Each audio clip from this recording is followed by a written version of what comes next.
Once again, it's time for movie reviews. This is Pure 24/7 Radio, and I'm Nathan Thomas, and I'm so delighted to be joined once again by my good friend Andy Godfrey. Hi, Andy. Hey Nathan, how are you? I'm very well. How's your week been?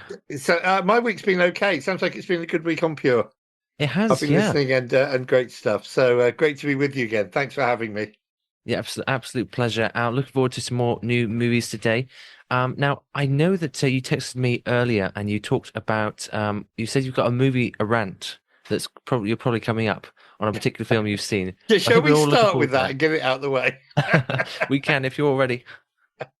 Okay, so do you remember last week we talked about a new film coming out starring Tom Hanks, which basically is set on one plot of land. So the film opens 10 million years ago, and we see dinosaurs racing across a plot of land. We then see the Ice Age wiping out the dinosaurs. We then move forward in time, and it's the same plot of land. The camera doesn't move. It's just looking at exactly the same view the whole time. And this is true for the whole film, apart from 1 minute at the end. So after the dinosaurs, after the Ice Age, we then see a Native American couple on this part of land, and she has a baby, and we see these Native Americans. Then, without the camera moving, we jump forward in time, same plot of land, and we see in the 1800s people digging up this land to make way for a road and to make way for horse and carriages to go up and down it. And we discover that the big house that we can see in the distance is owned by Benjamin Franklin, famous American. Sorry, Benjamin Edison, brother of Thomas Edison. Let's get that right. Same view. We then jump forward in time and we see some children talking to some people who are down in a ditch on the same plot of land building a house. We then go right through to the present day where we see all the various owners of this house. So we see the owners in the 20s, in the 30s, in the 50s, in the 60s, in the 80s, and right up to the present day. The main story features on Tom Hanks' family. Tom Hanks plays a character called Richard. His mum and dad buy the house in the 50s. We see him as a young boy. We then see him growing up. We then see him getting his first girlfriend. His girlfriend becomes pregnant. They move into the same house with mum and dad, and we end up seeing them in their old age. Now, this sounded to me like a really intriguing idea, and I was really looking forward to it. The camera, say again, does not move the whole time. We are just looking at one view. And it's a 12A certificate. So I did just want to stress that. So fine. It's 12A certificate. We see through the window, the world changing outside. We see the world changing inside as, they get their first radio, then they get their first television, and we see the Beatles on the television. Then we see the Cuban Missile Crisis. Then we see the moon landing, and so on and so on. Okay. Now this is directed by Robert Zemeckis. Now Robert Zemeckis is a great director. He has made some really great films, including the Back to the Future trilogy, which I absolutely love. So I've got a lot to be grateful for Robert Zemeckis for. Tom Hanks, as we know, big star. Normally his films are reliable. Alan Silvestri did the music for this. Alan Silvestri, great composer. The problem is this.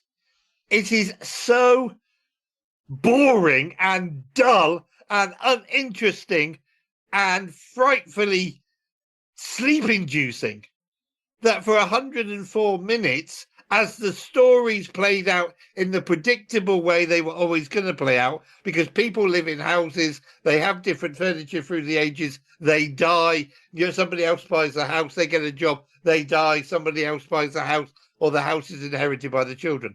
Every now and again, we flip back. So squares appear on the screen. So a square might appear around the sofa, and we see what was on that spot 10,000 years ago. A square might appear around the television in the corner of the room, and we see what was on that spot 50 years ago. And we jump back and forth. It's non-linear, this film. But it is boring, it is dull, it is predictable beyond belief. And sitting there staring at exactly the same view for an hour and a half more just bored me. I thought this was going to be, it's based on a comic book. And I really thought, and I can imagine the comic book, it might work quite well. I haven't read the comic book, I haven't seen the comic book. I would imagine in the comic book, it works okay because you can flip the pages and you can, move forward. Sitting watching this boring, dull, predictable movie, and the acting is terrible. Now, I don't know if it's deliberate, but it's a long time since I've seen such bad acting. The script is awful. It's full of cliches, just one cliche after another about life and health and home and family and the joys and Christmas and all the rest of it, and Thanksgiving because it's set in America. Nothing happens for an hour. I was expecting some degree of, I was expecting to feel some sympathy for the characters. I was expecting to feel some love for the characters as it went on. I thought, any moment now, I'm really going to start caring for these characters. And then it came up with the end. And by the time the end arrived, I hadn't started caring for the characters. The de-aging of Tom Hanks is fine. I mean, we see they've used computer technology to de-age Tom Hanks. They've linked him up. The girl who plays his girlfriend is the same girl who he starred with in Forrest Gump, which was also directed by Robert Zemeckis. So there's a bit of a reunion going on here. Alan Silvestri also did the score for Forrest Gump. And credit to them for having a go at trying to do something different. Okay? But man, is it boring, is it dull? My friend Mark Kermode said that we are only in January and this is already a candidate for the worst movie of the year. And I have to say, I thoroughly agree with him. I mean, I've read a few reviews of and some of my friends have seen it and thought, quite liked it. Because it's original, because it's something different. And we've been moaning about the lack of originality in Hollywood. So credit to them for trying to do something different. And as I say, it's a 12 certificate, so there's really nothing offensive going on here. You can take the family to see it, but please don't. I mean, please don't, because you'll only encourage them to make more like this. The fact that the camera doesn't move an iota for an hour and a half is really weird. It's really, really weird. And it doesn't work because you end up just longing for a slight change. Move the camera to the left, move the camera to the right, go outside. Now, at the end of the film, the camera does actually sort of wheel through the front window that we've been looking at for an hour and a half and shows us the outside of the house. And we get 2 minutes of relief where we see the outside of the house and the camera sort of pans away up into the sky. And I was so glad it did because I wanted to join them up in the sky. By that stage, I was asleep. So really, I said to you last week, I was really looking forward to this because I love Tom Hanks and I like Robert Zemeckis. I think he's a great filmmaker. Made a film called Romancing the Stone, made Forrest Gump. As I say, made the Back to the Future trilogy. And I think Robert Zemeckis is a great filmmaker. In this instance, stick with the comic book. I mean, just, it comes up at the end, inspired by the comic book. And I thought, you know what, I don't even want to read the comic book. Maybe if I'd read the comic book first and then seen the film. But I didn't want to read the comic book because the comic book was this was just so dull. Anyway, it's the only 12A film that I saw this week. And so I wanted to mention it. But seriously, folks, you can do a lot better with an hour and a half of your life than sitting and watching the same view for an hour and a half without the camera. I mean, literally, the camera has obviously been screwed to the ground. It just doesn't move. And yeah, it's interesting to see the different fashions that the girls are wearing. It's interesting to see the different styles of furniture through the 1800s and the 1950s. And what fascinated me was what was on the television once TV comes in the 50s and, the Beatles and the moon landing and then all the way up through to sort of modern day. That kind of fascinated me. But honestly, the last couple who own the house are a black couple and there's some talk about racism. But they are only on screen for 5-10 minutes. And yet that was probably the most interesting and significant part, an important part of the film, because you've got a young dad telling his young black son that probably he's going to experience some racism, and that's really fascinating. But honestly, Nathan, I was bored out of my brain. And I'd seen Mark's review, and Mark had said candidate for the worst movie of the year. And I went in thinking, it cannot be that bad. This is Tom Hanks. This is Robert Zemeckis. He was absolutely spot on. It is terrible. So ignore a film called Here. And I don't think it'll be, anyway, I don't think it'll have too much option because I don't think it will stay in cinemas much longer. It's not made the top 10. Whereas the film we're going to talk about next has come straight in at number 1. Well, that is a bit of a disappointment, especially when you consider the actors and the person who did the score, the director. It seems a real shame. Yeah, honestly, I don't know what they were thinking. I think it was an experiment. I think it was, let's try this, let's see how it goes. It's very creative. Very creative idea, very good idea. I mean, originally this house was on a plot of land, as I say, where dinosaurs were roaming and then where native Indians were encamped. And then, where in the 1800s, a famous American lived, a famous inventor. So it is a good, solid idea. It's a great concept, but it doesn't work. It might work as a stage play, but then I don't have a clue how you would rearrange the sets. If you'd have to have a revolving stage, I think. I don't know how you do it. It might work as a stage play, but as a film, it's just boring. It's just static.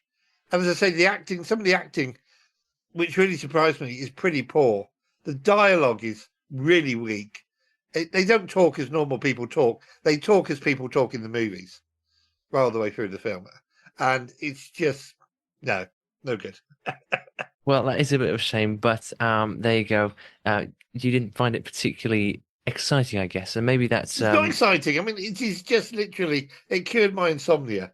I mean, literally, they should prescribe it in chemists once the DVD comes out as a cure for insomnia.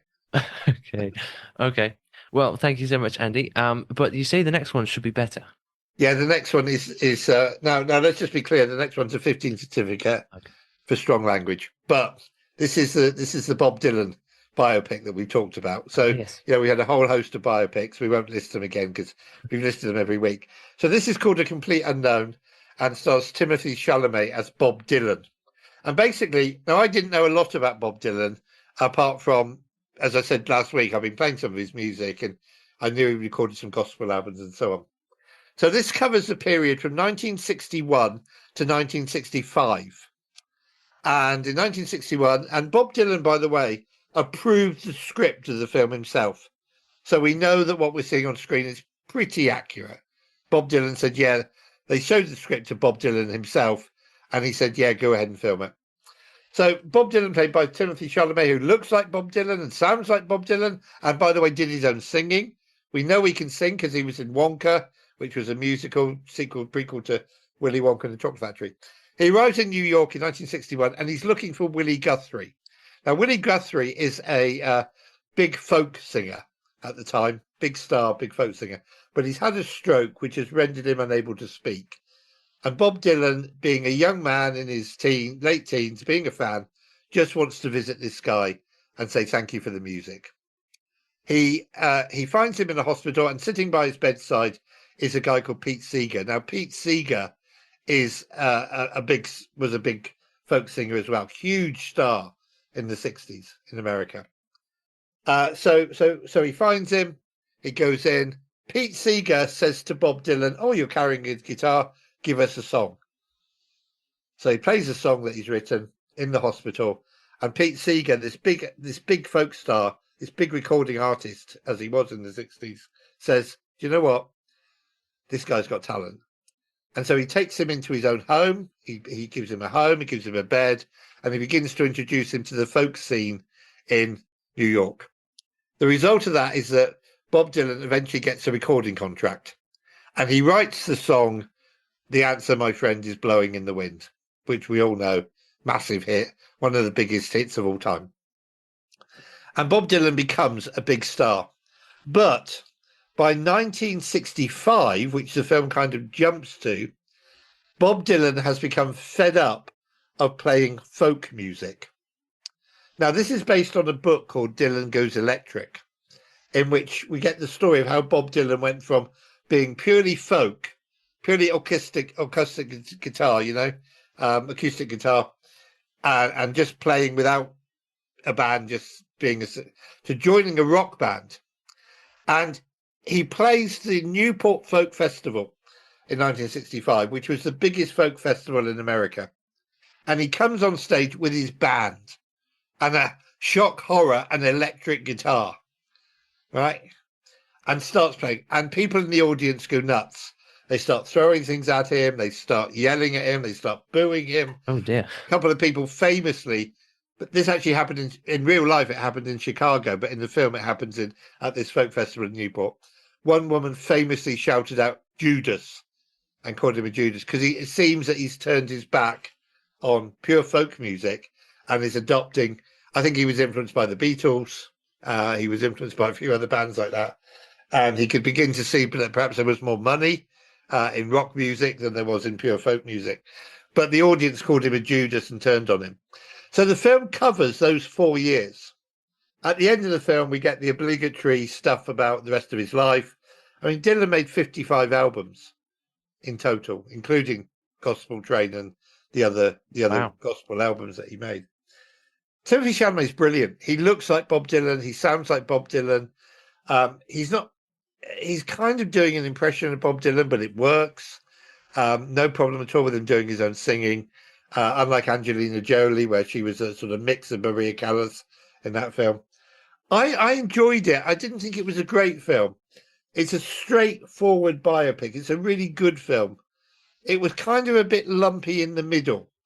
Kind of got a bit bogged down in the middle section where he's going through this sort of internal battle of, do I stick with folk music or do I turn to rock music? And that got a little bit lumpy and a little bit slowed the film down a little bit because we see the internal battle that's going on inside his head and this big decision he's got to make because he knows that he will lose a whole legion of fans by doing this. And at one point he meets up with Johnny Cash, and Johnny Cash, ironically, was playing the same folk concerts, but he was using an electric guitar, and nobody complained about Johnny Cash. It was just that Dylan had written, the Blowing in the Wind and some other great folk songs. And he says to Johnny Cash, he says, everybody just wants to hear Blowing in the Wind, and I'm fed up of singing Blowing in the Wind. And in fact, at one point he's on stage with Joan Baez. She was a great folk star with whom he had an on-off relationship. And she says, we're now going to sing for you folk, Blowing in the Wind. And he just walked off stage. And so she sang it on her own. So it's a really revealing film if you're interested in the life of one of the most influential pop stars. And he really is one of the most influential. He went on to join, of course, the Traveling Wilburys, which is one of my favourite pop bands, and only released 2 albums, but one of my favourite pop bands of all time. I love the Traveling Wilburys stuff. But if you're interested in the life of this young man who had a great influence in rock music, it's really worth seeing. It's called A Complete Unknown. And I think that it will go on to, it's doing great business. I mean, it's coming to the UK box office straight at #1. People have just gone to see this. The Oscars were announced today. The Oscar nominations were announced today. And Timothy Chalamet is up for Best Actor. And I can see why. So, yeah, that's a good film. It's not a great film because, as I say, it's a bit boggy in the middle. Everything tends to slow to a really snail's pace in the middle of the film and then picks up again towards the end. But you've got Austin Butler playing Johnny Cash, and of course he played Elvis Presley a few years ago in a film simply called Elvis. So it really interesting. And I didn't know a great deal about Bob Dylan. I really felt I came out knowing and understanding the man a great better now, and understanding why there was this sudden sort of shift in his music from pure folk to rock. So the other big hit, of course, was The Times They Are A-Changing. And again, he got fed up. He just got fed up. We know that some bands, they have a big hit. And one of the things I love about Bruce Springsteen, and I've been to 4 Springsteen concerts, is that he doesn't seem to get fed up with singing Dancing in the Dark or Born to Run, because he knows that's the fans want to hear. Dylan got fed up with singing his big hits and was always striving for something new. So that's the second one, and we talked about that last week. The other one, should we just go on to one more? Yeah, sure. Okay. So, again, a 15 certificate, and I always like to emphasize this, there's a certificate for folk, but this is an action adventure film called William Tell. Now, there was a TV series that I vaguely remember in the 60s about the life and adventures of William Tell. The best way to describe William Tell, for those who don't know the history, he was in the 14th century, and he was kind of like a Swiss Robin Hood. In fact, they could have called this film William Tell, Prince of Thieves, if you remember the Kevin Costner film, Robin Hood, Prince of Thieves.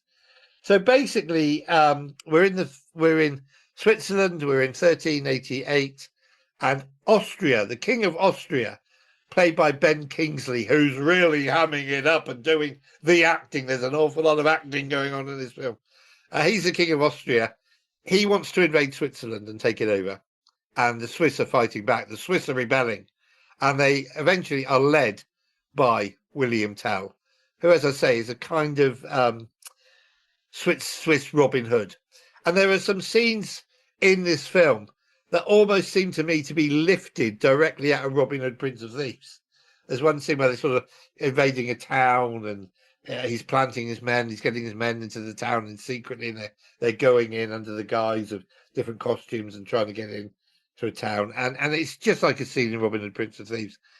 I really enjoyed it.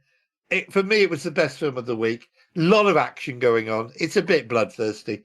That's why it's a 15 certificate. There's a lot of action going on. There's a lot of acting going on. A lot of over-the-top stuff. Connor, I was at an event in London on Monday night where Mark Kermode interviewed one of the actors in this film, a guy called Connor Swindles, who plays the baddie, the king's henchman, if you like. And he was saying that, they had great fun filming this, and it's meant to be fun. It doesn't have the humour of Robin Hood, Prince of Thieves. I didn't laugh once, but it does have the action, it does have the adventure, it does have the sword fighting. And I really thought that it told the story well. I mean, the famous thing that we all know about William Tell is that he was forced by the bad guy to shoot an apple off his son's head. So this is the famous story of William Tell, that he was captured. They put his son up against a pole. They made him march 200 yards away, and they put an apple on his son's head and said, right, shoot the apple off his head. That scene is brilliantly staged. Absolutely brilliantly staged. We open with William Tell. We open with the son there with the apple on his head, and William Tell pulling the bow back, pulling the bow and arrow back, ready to fire. And then suddenly the screen goes dark and it says 3 days earlier. So, and then we build up back to that moment. But it's really brilliantly staged. Absolutely, really tense, really brilliantly staged. Again, the photography is straight out Robin Hood, Prince of Thieves, because we see the arrow head on, flying through the air. Great score by Stephen Price, who did one of my favourite scores of recent years for Last Night in Soho. I think that it is, and they've set it up for a sequel because the King of Austria dies, his daughter takes the throne, and she vows vengeance on William Tell and his cohorts, and that's where the film finishes. So clearly they're hoping it was going to be a big success and that there would be a big enough success to make a sequel. They've set it up beautifully. And I will go and see the sequel because I had quite a good time watching this. So William Tell, action, adventure, sword fighting, Robin Hood style stuff, 15 certificate, but it's okay. It's really okay. It's a good film. Yeah, that sounds right up my street, to be honest. Sorry? That sounds right up my street, to be honest, that one. Yeah, it's great. Good fun. I mean, I remember I liked Prince of Thieves, Robin Hood, Prince of Thieves. Right. I thought it was excellent. As I said, it doesn't have the humour of Prince of Thieves, but it does have the action and the adventure and a similar sort of hero. Yeah. So if you like, Nathan, you will like it. If you like Prince of Thieves, you will like this one. I guarantee it. By the way, I don't know if you know, but out on Blu-ray. Just as we're talking about that, there is an extended version of Prince of Thieves that they've recently released Oh, really? with scenes that were taken out when it was released in the cinema, put back in. So have a look on Amazon or wherever. But there is an extended version of Prince of Thieves available now. I've got it, and it's really worth it. It explains a bit more about who you remember the witch that the sheriff's consulting Ah, in yes. Prince of Thieves. It explains a bit more about her background and who she is. But they took that out when the film was released, but it's back in now. So if you want to see an extended version, you can of Robin Hood, Prince of Thieves. Yeah, well, if you like Robin Hood, Prince of Thieves, you'll like William Tell. Excellent. Yeah. Um, the only other one I saw this week was a werewolf film called Wolfman. We'll skip over it because really it wasn't very good. Ah, Lots of people I know are enjoying it. It was okay. A couple of films that are out today. So we've got a horror film called Presence about a haunted house. We've got an action and adventure movie called Flight. And this is a film about a US Marshal taking a prisoner by plane across the mountains. And it turns out the pilot's a bad guy and the plane crashes. I haven't seen it. I will report back on it next week. That looks good. Shall we mention a couple of films to see at home? yeah, sure. Okay, we'll move on then. So those are the films at the cinema. If you're into your history pop music, definitely go and see Complete Unknown. If, like you like Robin Hood, Prince of Thieves, go see William Tell, but don't expect the humour or the lightness of touch that film had in places. So at home, there are some new films online. Actually, they're old films, but they've come on available online now. So the first one I want to mention is a World War II drama called Operation Mincemeat. Now, this is based on a true story, and there was a time during the Second World War when it looked like we might be losing, and we might be losing key plots of land. And what the British did was they found an unknown person who had died, a dead body. They dressed him up as a soldier. They chained a briefcase to his wrist with our plans for the invasion of Cyprus, which we were never going to do. They dropped him in a certain place where they knew he would be washed up on the shore. The enemy would find him, would see these plans, and hopefully would move their soldiers from one place to another, leaving us three to go in where there was the gap. So you get this. This was a really complicated plan that the high-ranking officers in the Second World War came up with. We will plant fake plans on a dead body. We will allow him to be washed up on shore in German territory. They will find these plans. Hopefully, they will think they were real. They will divert their attention elsewhere, and then we can go in behind them, kind of thing. The story is narrated by Ian Fleming, who was a war officer during the Second World War and, of course, went on to write the Bond books. It's a really super film. It's tense.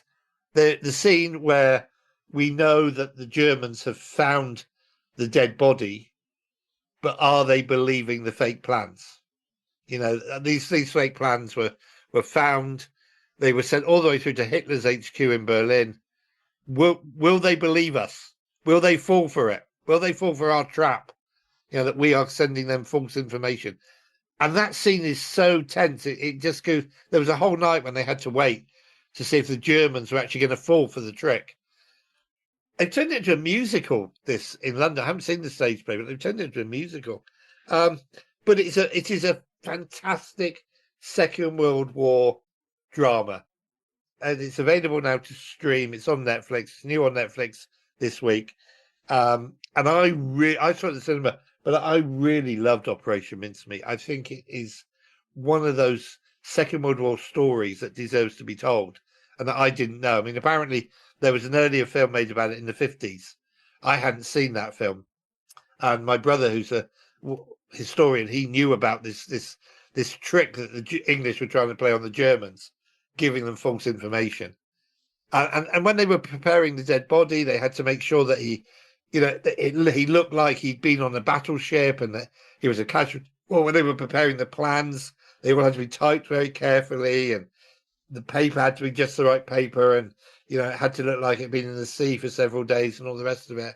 They had to have a proper briefcase, military briefcase. The attention to detail was absolutely incredible. But it's a really, really good film. So that's on Netflix. If you like World War II dramas, it's a 12A certificate, Operation Mincemeat. And then also new on Netflix this week, and I really want to highlight this because this is one of my favourite films of the last decade. There was an animated film come out on Netflix. Again, I saw it at the cinema 10 years ago. It's called Song of the Sea. This is an Irish fantasy. It is about a young boy whose mother has died. He lives with his father in a coastal town near a lighthouse. His sister has met some fairies. As I said, it's a fantasy. They have turned her into a seal. So she's half human, half seal. But the fairies that have helped her and have befriended her have been captured by a wicked, evil magician. And the young boy and his sister, in the guise of the seal, have to go off and rescue her. It is beautiful. It is one of the most beautifully animated films I've ever seen. The colours are rich. The colours are deep. It's not Disney. We're not in a Disney world. We're almost in a photorealistic world. But the colours are deep. The sea is beautiful. The animation is beautiful. The music is stunning. I've got the soundtrack and I played it so many times over the last 10 years. You wouldn't believe. It is a really, really beautiful film. It's new on Netflix. It's called Song of the Sea. You can sit down and watch this with your kids. You can sit down and this is the one this week to sit down and watch with your kids. Bowl of popcorn, sit with granny, whoever. Just enjoy it. It's slow.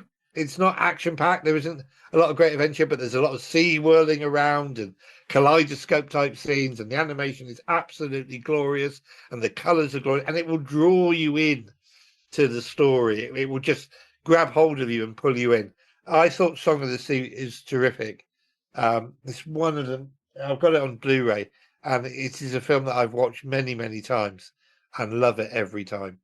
It's from an Irish film company that specializes in animated films, and the music is sort of Irish. Again, Irish folk music. Actually, we're talking about Bob Dylan. It's Irish folk music, but it is absolutely just a beautiful film, and I was delighted to see that that's now on Netflix.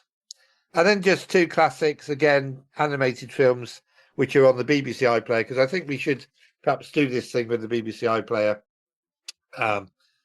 each week. Both Incredible films, The Incredibles, are on there, and you're smiling.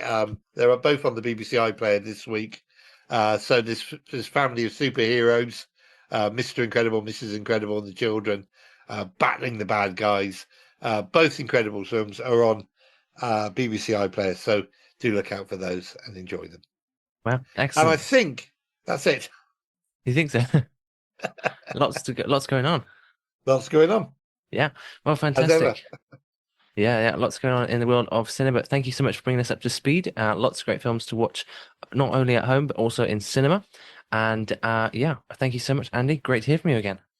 My pleasure. Thanks, Nathan. And look forward to next week. Yeah. We'll have a few more films. We'll talk about this film, Flight, which is an action adventure movie set in a plane that's about to crash with a bad guy on board and a criminal on board and a US Marshal on board. So I think that was one that was made during COVID, because you can always tell films that were made during COVID. It's got a cast of 3. So I think that was probably one that was made during the pandemic. Thanks, Nathan. God bless you. And God bless Pure. And look forward to next week. Yeah. Pure 24/7 radio is listener supported, which means we are free, online, and always pure because of the generous support of our listeners. If you would like to contribute financially, please visit pure247radio.org. If you'd like to find out how we use your money, please visit the Our Cost section. Any donation of any size will help keep us on air and broadcasting for free. Thank you.